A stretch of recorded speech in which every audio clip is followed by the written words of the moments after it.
नमस्कार बंधुरा आपनारा देखছেন voice of Bankura presented by Glamora unisex salon বাঁকুড়ার সেরা ইউনিসেক্স স্যালন।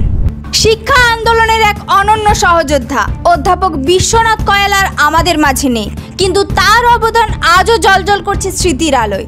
বাঁকুড়ার সম্মিলনী মেডিকেল কলেজের রামানন্দ অডিটোরিয়ামে পশ্চিমবঙ্গ কলেজ ও বিশ্ববিদ্যালয় অধ্যাপক সমিতি এবং অবসরপ্রাপ্ত শিক্ষক কল্যাণ সমিতির উদ্যোগে অনুষ্ঠিত হলো এক আবেগঘন স্মরণসভা। রামানন্দ কলেজের প্রাক্তন ইংরেজি বিভাগের প্রধান, WBSSC এর প্রাক্তন চেয়ারম্যান, বর্ধমান বিশ্ববিদ্যালয়ের কর্মসমিতির সদস্য, শিক্ষা ও প্রশাসনের একাধিক দায়িত্ব সামলে তিনি ছিলেন সর্বজন শ্রদ্ধেয় শিক্ষাবিদ। প্রয়াত অধ্যাপকের প্রতিকৃতিতে মাল্যদান করেন তার স্ত্রী ডলি কয়াল, পুত্র সুজন কয়াল এবং বিভিন্ন শিক্ষা ও সামাজিক সংগঠনের প্রতিনিধিরা। স্মৃতিচারণে উঠে আসে তার শিক্ষা আন্দোলনের অবদান ও গণ আন্দোলনের পথ চলা। অধ্যাপক বিশ্বনাথ কয়াল নেই, কিন্তু তার লড়াই, তার শিক্ষা আর তার আদর্শ আগামী দিনের পথ দেখাবে নতুন প্রজন্মকে।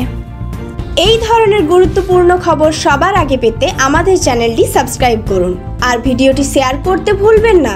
আপনার মতামত কমেন্টে জানান আর লাইক শেয়ার করে ভয়েস অফ বাঁকুড়ার পাশে থাকুন।